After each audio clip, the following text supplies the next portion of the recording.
Hello everybody, welcome back to the channel. Today what we got for you are things that players hate about Grand Theft Auto Vice City. Now, this is actually the third episode in this series we're doing where we cover things that players don't like about the GTA games. We've already covered GTA 4 and GTA San Andreas, and if you missed out on those videos, you can find those linked down below in the description. But a summary and breakdown of this video is we're just taking things, we're being nitpicky about these older Grand Theft Auto games, and we are discussing them because all we ever see is positive things about the game, which isn't a bad thing. It's good to be positive, but of course, nothing is ever perfect. Except in hindsight. We always, when we look back on these older games or whatever it may be, we see these games as being perfect and not necessarily having anything wrong with them because we just think of all the good times we had until we start playing the game and then we get to those annoying missions and some of the annoying pet peeve things going on in the game. So if you guys want to see me continue this series, be sure to give this video a thumbs up. If we could break 3,000 likes, that would be awesome. Honestly, not sure if we can do that. I think 3,000 might be a bit too much, but I'd like to challenge you guys if you are enjoying this series, of course, and want to see me continue. So with that said, guys, here we are with 5 things that players hate about GTA Vice City.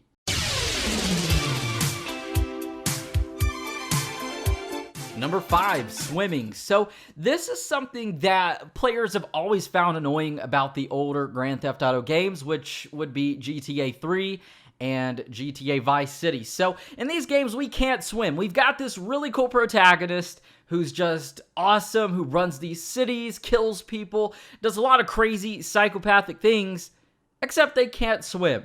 Now, what sense does that make? So, of course, if we jump in the water in GTA 3 or Vice City, we will automatically drown, and it sucks. If we drive our car in the water, we drown, we die, and we respawn. And there is a couple different reasonings behind this. First off, I will say that there's no official word from Rockstar on why we can't swim in Vice City. I want to say they've touched base on it briefly before, but it's nothing to extent as like a 100% reason why. So there's a couple different theories I have. One could be graphical limitations. We got to remember, Vice City came out in 2002, and it was a game that was put together in 9 months' time. That's literally how long it took from start to finish with GTA Vice City. So there could have been graphical limitations. That's why we didn't see swimming in Vice City, or it could be because really swimming and the water wasn't a primary focus of the game. Yeah, we've got a couple little Easter eggs scattered throughout the ocean in Vice City. There's a submarine outside of the mall. There's a couple sunken ships just on their sides, capsized, and that's it. So there's really no focus for the water aside from just being there to separate the different cities, or just the different areas of the map, I mean. So that could be. However, Rockstar has provided a really cool explanation that's obviously not the real reason why we can't swim in Vice City, and this can be found in the manual that comes with the actual version of the game. It's on page 9, I believe, and it's talking about the water and the ocean, and there's a little disclaimer with the shark icon, and it says, swimming isn't recommended because of shark-infested water, so just stay out of the water. That's the explanation for not being able to swim in GTA Vice City, which is very, very interesting. And fun fact, there's actually sharks in the waters of Vice City, but you can't kill them, and they can't kill you. Number 4, missions. So as with any GTA game, there's missions that we just all hate. They are very difficult for literally no reason whatsoever. They seem to be very simple, but they are very, very difficult just because of like driving mechanics and things like that. And the first mission is called The Driver. It's an asset mission for the Malibu Club. And we are basically looking for a driver in this mission for our heist that we've been planning. And Ken Rosenberg actually suggests a guy by the name of Hillary King. No, not Hillary Clinton. This is a guy named Hillary King. Okay, bad joke. I'm sorry. But Hillary only accepts this mission if Tommy can beat him in a race. So like, hey, if you want me to help you rob this bank, you got to beat me in a race. What sense does that make? Anyways, Hillary drives a Sabre Turbo, pretty fast car. And if we don't park a fast car nearby before we start this mission, we are going to have to race this guy in a Sentinel, a very slow car, very, very hard to maneuver car, while racing around the city, going through different checkpoints, having a timer, and being chased by the VCPD or just the police, and they're ramming us, and it's very, very difficult. It's something that should be simple, but it's not, and it can be very rage-inducing. So we also have another mission in Vice City that players just love to hate and hate to love, and that is Demolition Man for Avery Carrington. It's where we take this RC helicopter. We've got 4 bombs, and we've got an allotted time frame to take these bombs inside of this skyscraper and destroy it. And really what makes this hard is not only do we have a time frame, but also we've got construction workers trying to take us out with their tools, as well as security guards trying to shoot our helicopter, which is also, it doesn't take many bullets to blow this thing up, as well as the controls are very, very hard with these helicopters. As with any RC kind of vehicle in the GTA series, they are very hard to maneuver. So, as well as getting shot at and trying to avoid these construction workers, you're also trying to avoid running into walls and blowing up.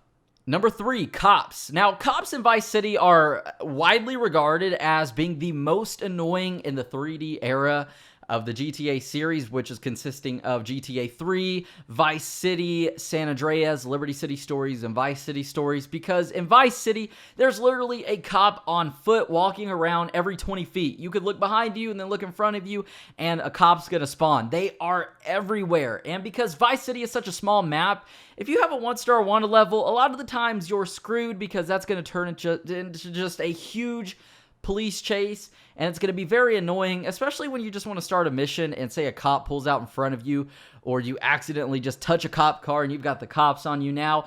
It can make for cool police chases occasionally, but most of the time it's just pretty annoying because, hey, we just want to start a mission. We don't want to run from the cops. We don't want to play cops and robbers.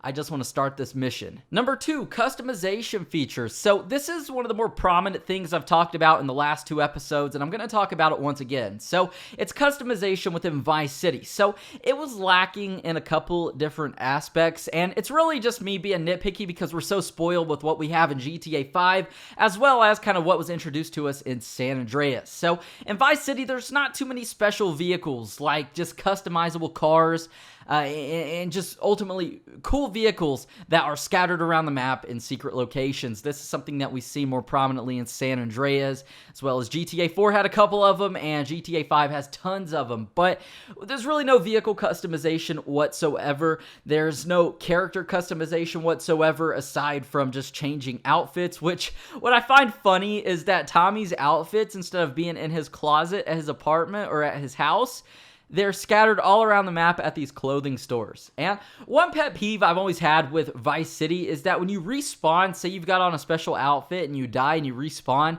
you're wearing your default clothing or your just default outfit again. I've never understood that. And number 1, we have the map size. So Vice City was such a small map. It's such a very, very cool map, though. Despite its size, alongside many players like myself, this is their favorite map in the whole GTA series. But there were things lacking from it because it was just a small area, and we were so confined that just looking back, it definitely sucks. That's one reason I would love to see Vice City remastered, because I'm sure Rockstar would blow us away with this huge map outside of the city. So originally planned for Vice City, this was scrapped in like the beta stages, or not even that, like in the idea stages when they were drawing out the map. The Florida Keys and the Everglades were actually 2 planned like land masses and areas for us to explore. The Florida Keys are just this inlet of islands outside of Miami, so we would have this area we could travel to on a boat, these islands that would be very cool to go to, as well as the Everglades, this just giant swampy region. Imagine having the woods in Vice City and this giant kind of like forest area, swamps, alligators, and things like that. I definitely think if Vice City is ever going to be remastered, we are going to have this dynamic environment and these things featured. But obviously back in 2002, there were certain limitations for the game. And once again, it was made in 9 months, so we can't expect it to have all of this within 9 months, or if it did come out in 9 months' time and have all of this, it probably wouldn't be up to par with what we would like. There would be a lot of things missing, a lot of inaccessible areas. So, like I said, I would have loved to see a bigger map within Vice City, but nonetheless, I do love Vice City and just the actual city itself. Very cool place, lots of things going on within this small confined area. So with that said, that's actually 5 things that players and me don't like about GTA Vice City. If I missed out on something you guys felt I should have, or just let me know down below in the comments what you think of Vice City and things that you don't like about that. I read through every single comment, as well as if you did enjoy the video, feel free to give it a thumbs up. Let's try to break 3,000 likes. Not sure if we can do that. If so, we will continue the series. Hopefully you guys are enjoying. Be sure to subscribe, turn on notifications, that way you never miss out on another daily video game upload. And with that said, my name is Zach Cox. Thank you guys for stopping by, and I will see you all in the next video.